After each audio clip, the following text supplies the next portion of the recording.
බබාලට පුංචි කතන්දරයක් කියලා දෙන්න යනවා. මේ බලන්න.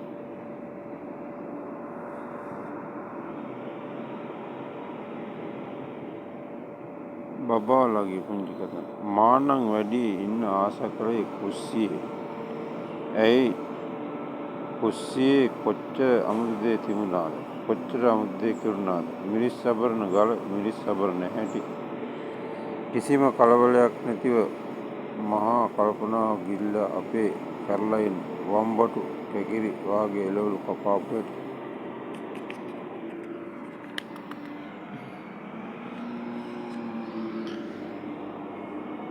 ගලේ ඇඹරුණු මිරිස්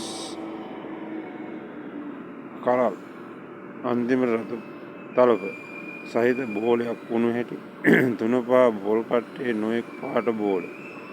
ලොකුම බෝලේ රතු පාට මිරිස්. ඉන් පස්සේ මැටි පාට තුනපා බෝලේ. කහ බෝලේ පොඩි අලු පාට ගම්මිරිස් බෝලේ. ඊට ලොකුයි. කළු පාට ගොරක බෝලේ. කැරලයින් පොල් ගෑ හැටි මා ආසාවෙන් බලා හිටියා. එක තාලයකට ඔළුව එක පැත්තකට හරවාගෙන පන්සලේ උත්සවයක් දවසේ වයලීනයක් වාදනය කරන තැනැත්තා වගේ කැරලයින් වංගෙඩියේ පිටි කෙටුවේ අතක් පස්සට විසිකර කර.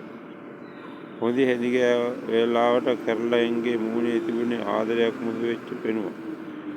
ගොද ගායා නැටු හොද්ද කැරලයින් හැදිගෑවේ එක්තරා අමුතු තාලයකට.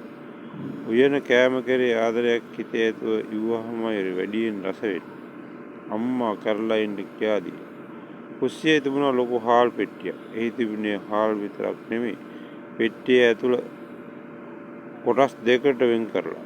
එක පැත්තක තිබුණේ හාල්, අනික් පැත්තේ තිබුණේ රස කැවිලි. අව්වේ වෙලා පැණි කවලම් කළ බත්, දෙල් අග්ගල.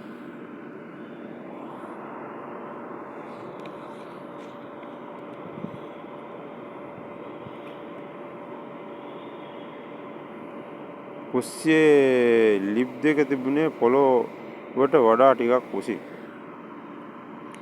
ලිප් දෙකට උඩින් තිබුණේ දුම. පහළම දුමේ දර පොල් කොළ හනසු. ඉහළ දුමේ තිබුණේ වලක්. බිත්තියේ